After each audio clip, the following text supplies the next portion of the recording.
For decades, two colors have ruled America, red and blue.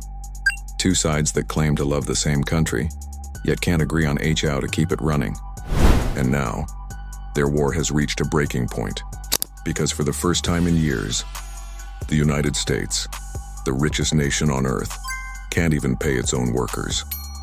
Airports are slowing down, families are losing paychecks, and the entire federal government has shut down.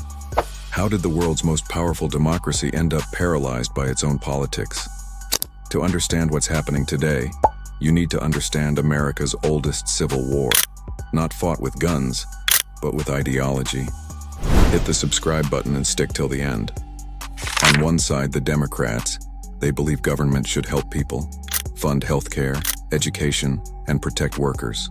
On the other side, the Republicans, they believe government should stay small, spend less, and give people more freedom to decide for themselves. In theory, that balance keeps the country healthy, but in practice, it's tearing it apart. Because every year, both parties must agree on one thing: the federal budget. If they don't agree, government agencies run out of funds. And when that happens, America shuts down. Here's how the system is supposed to work. Congress passes 12 spending bills. The president signs them. Government continues. Simple, right? But lately, that system has become a weapon. Each side uses funding as political leverage, a hostage negotiation in slow motion.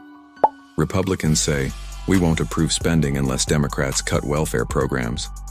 Democrats respond, "We won't cut unless you protect healthcare and workers' rights."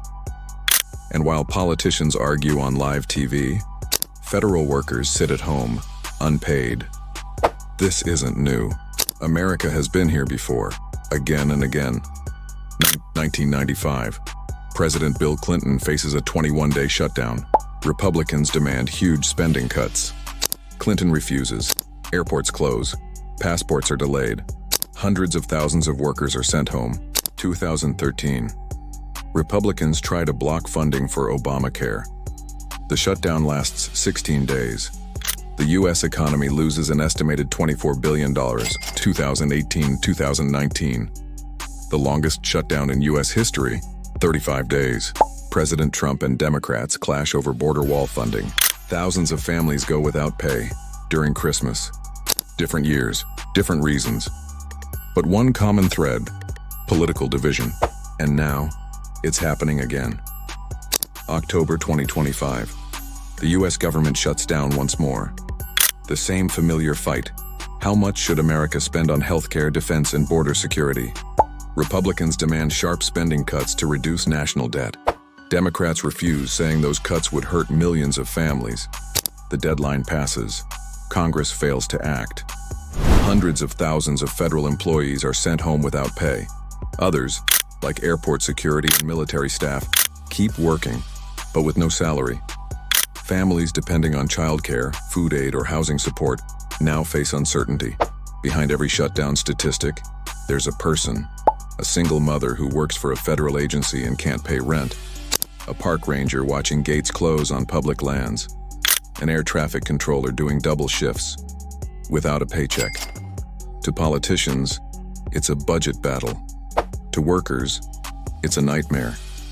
Power games in Washington have real consequences far beyond its walls. So, who's really responsible for all this? Ask a Democrat. They'll say Republicans are sabotaging the system with extreme spending cuts. Ask a Republican. They'll say Democrats refuse to live within the nation's means. The truth? It's not black and white. Both sides have turned the budget into a battlefield. Both sides use the threat of shutdown as a weapon. And both sides seem more focused on winning headlines than running the country. Polls show Americans are divided too. Some blame Republicans, others Democrats. But most Americans blame both. Because while the parties fight for control, ordinary people pay the price. Maybe this is what happens when democracy stops listening and starts shouting. When politics becomes war, and the battlefield is the nation's future. Until the day America learns how to compromise again, the shutdowns won't stop. And maybe the real question isn't who's to blame, but how long can a country survive when its leaders stop working together? What do you think? Are Democrats or Republicans more responsible for these shutdowns? Or is the entire system broken? If you enjoyed the video, remember you might miss out on our content if you're not subscribed. Thanks for watching.